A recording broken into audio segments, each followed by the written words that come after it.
நாட்டு துப்பாக்கியுடன் புதுக்கோட்டை திருவரங்குளம் தைலமரக்காட்டில் ரவுடி துரை பதுங்கியிருந்தார் என்ற தகவல் வெளியாகியிருக்கிறது. நாட்டு துப்பாக்கியுடன் புதுக்கோட்டை திருவரங்குளம் தைலமரக்காட்டில் பதுங்கியிருந்தார் என்பது தொடர்பான விவரங்கள் வெளியாகி இருக்கின்றன. விவரங்களை வழங்குவதற்காக இணைகிறார் சிறப்பு செய்தியாளர் விஜயகோபால்.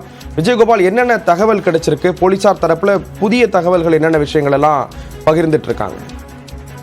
ஸ்ரீராம், திருச்சியை சேர்ந்த பிரபல ரவுடி துரை என்கின்ற துரைசாமி நேற்று திருவரங்குளம் பகுதியில் உள்ள தைலமரக்காட்டில் பதுங்கியிருந்த போது போலீசார் அவர்களை பிடிக்க முற்பட்டனர்.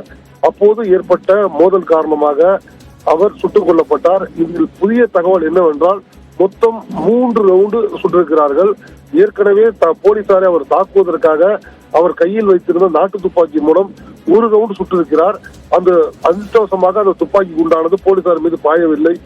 அதே நேரத்தில் இவர்கள் தற்காப்புக்காக அவரை மிரட்டி கொண்டே அருகில் சென்ற பொழுது பட்டாக்கத்தியால் வெட்டியிருக்கிறார். அப்போது இன்ஸ்பெக்டர் முத்தையன் மற்றும் எஸ்ஐ மகாலிங்கம் தான் அங்கு சென்றிருக்கிறார்கள். அப்போது எஸ்ஐ மகாலிங்கம் மீது அந்த வெட்டானது பட்டிருக்கிறது. உடனே சுதாரித்துக் கொண்ட முத்தையன் மொத்தம் 3 ரவுண்டுகள் சுட்டிருக்கிறார். அதில் முதல் ரவுண்டானது அவரை மிரட்டுவதற்காக இடது காலில் சுட்டிருக்கிறார். அதன் தொடர்ச்சியாக மேலும் 2 குண்டுகள் அவரது மார்பு பகுதியில் பட்டிருக்கிறது.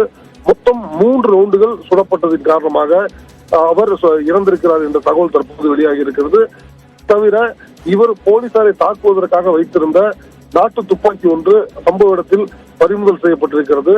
மேலும் பெட்ரோல் நிரப்பிய பீர் பாட்டில் ஒன்றும் அந்த இடத்திலிருந்து கைப்பற்றப்பட்டிருக்கிறது. இதையெல்லாம் தடயவியல் துறையினர் ஆங்காங்கே கிடந்ததை அவர்கள் தற்போது சேகரித்து இந்த தடயங்களை சேகரித்து வைத்திருக்கிறார்கள்.